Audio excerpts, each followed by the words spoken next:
मैंने अक्सर देखा है कि कुछ लोगों के अगर दांत बाहर को निकले हैं, कुछ के अंदर को हुए हुए हैं, या कुछ के दांत पे दांत चढ़े हैं, तो वो मैंने देखा अगर पूरी फैमिली का ही सेम प्रोसेस जेनेटिकली आता है ये एलिमेंट। तो इसका कितना इम्पैक्ट होता है इसका?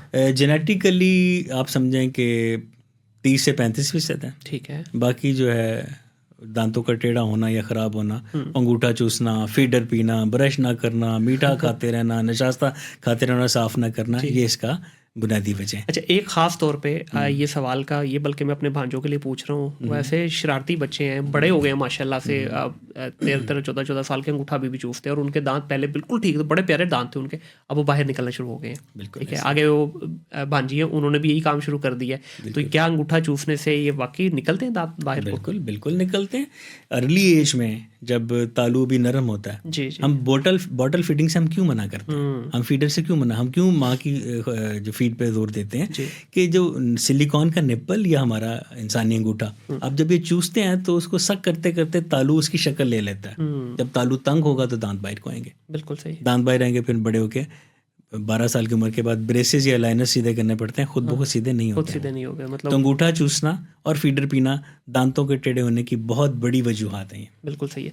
तो सब दांत टेढ़े का जो है आजकल हर दूसरे बच्चे का ये प्रॉब्लम चल रहा है, या दांत के ऊपर दांत आ जाना या दांत का टेढ़ा हो जाना।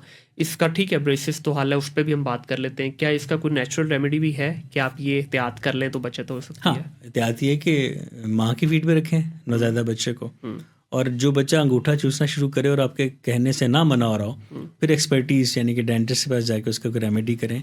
साइकोलॉजिस्ट से भी ली जा सकती राय, क्योंकि ये एक साइकोलॉजिकल इफेक्ट है।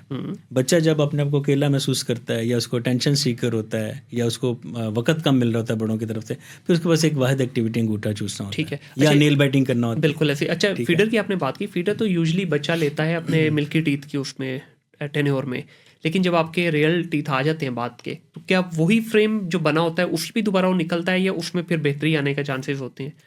बेसिकली दूध के जो दांत हैं वो तादाद में 20 होते हैं जी। जब उसके बाद आपका जबड़ा बड़ा होना शुरू होता है और दूध के दांत गिरना शुरू, तो 28 पक्के दांतों ने आना ही आना। अगर वहाँ पे डेवलपमेंटल स्टिमुलस नहीं मिला होगा, जबड़ा छोटा रहेगा, तो फिर दांत आगे पीछे हो जाएंगे। ठीक है। तो इसका मतलब है कि फीडर और अंगूठा चूसने से इज्तनाब किया जाए, बच्चों को ऑर्गेनिक साइड पे लाना चाहिए ताकि उनके जबड़े यूज़ हों, जबड़े बड़े हों, ताकि दांत अपनी अपनी जगह पे आ जाएं। फॉर एग्जांपल, इस कमरे में हम जितने 4 लोगों की जगह, अगर हम इसी कमरे में 8 लोगों को बुला लेंगे तो वो आगे पीछे हो जाएगा, तरतीब खराब हो जाएगी। तो जबड़े की सही नशोनुमा के लिए, उसकी ग्रोथ के लिए बॉटल फीडिंग और थंब सकिंग, ये दोनों नुकसान अवॉइड करने चाहिए। अच्छा, अब आपके दांत टेढ़े हो गए, अब आपके पास सोल्यूशन यही है कि आप उसका ब्रेसेस लगवाएं या अलाइनर्स लगवाएं।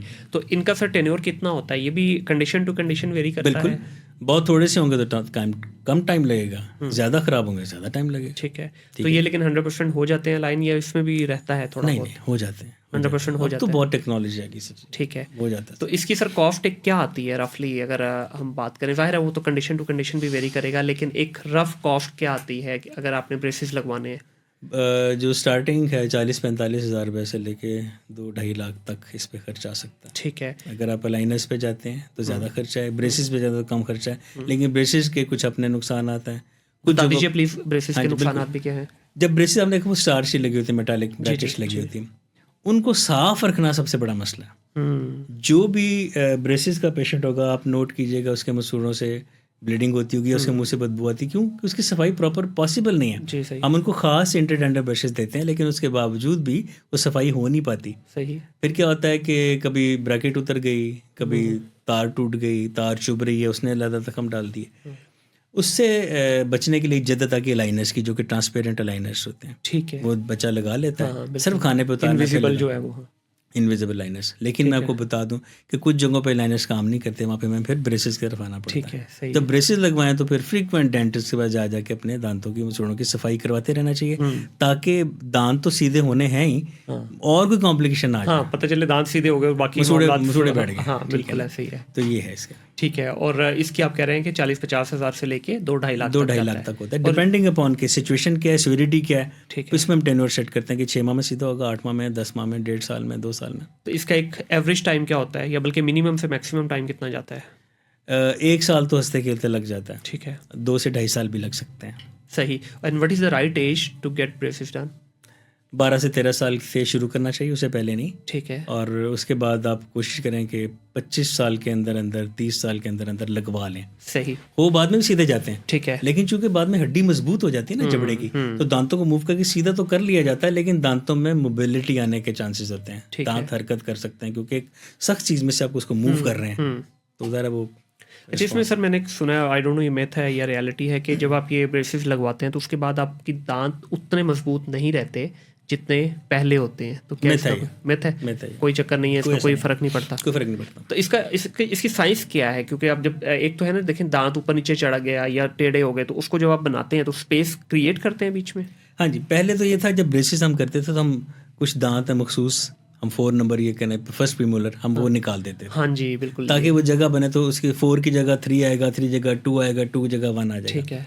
उसके बाद एक नई टेक्निक आ गई IPR, इंटर प्रॉक्सिमल रिडक्शन, कि हर 2 दांतों के बीच हम 0.25 मिलीमीटर या 0.3 मिलीमीटर का हम बहुत बारीक के हमारे पास टूल्स होते हैं, उनके साथ हम स्पेस बना देते हैं। अच्छा, कट कर लेते हैं दांत? हाँ, दांतों को कट नहीं करते, मतलब ये 2 दांत है ना, इनके अंदर हम स्पेस बढ़ा देंगे, यानी कि ये है ना, तो हम स्पेस थोड़ी सी ज़्यादा कर देंगे। सर स्पेस के लिए तो ज़ाहिर हो साथ से वो रगड़ा जाएगा, तो स्पेस। हाँ, वो फाइलिंग हम करते हैं, या हमारे पास एक बर्स होती हैं, IPR बर्स कहते हैं, डायमंड कट बर्स होती हैं, उनसे हम गैप देते हैं। तो 0.25 करते करते पूरे मुंह में को 3, 4, 5 मिलीमीटर जगह मिल जाती है, जो कि डेंटिस्ट के खेलने के लिए काफ़ी होती है। उसमें फिर हम दांतों को सीधा करते हैं। तो उसमें फिर वो सारा, हम किसी दांत को पीछे खींचते हैं, पीछे वाले को आगे खींचते हैं, कोई मुड़ा हुआ है, टिल्टेड है, उसकी एंगल सही करते हैं। तो इस काम में 1.5-2 साल हमें लग जाते हैं। ठीक है। तो ये पेनफुल प्रोसेस है पेशेंट के लिए? बिल्कुल भी नहीं, बिल्कुल भी नहीं। अपार्ट फ्रॉम आपने बस जो मुंह खोल के रखना है, उसके अलावा कुछ बस वो जो पेन नहीं है। 15-20 मिनट मुंह खोल के नहीं प्रैक्टिस, बस वही मुश्किल है, और कुछ मुश्किल। ठीक है।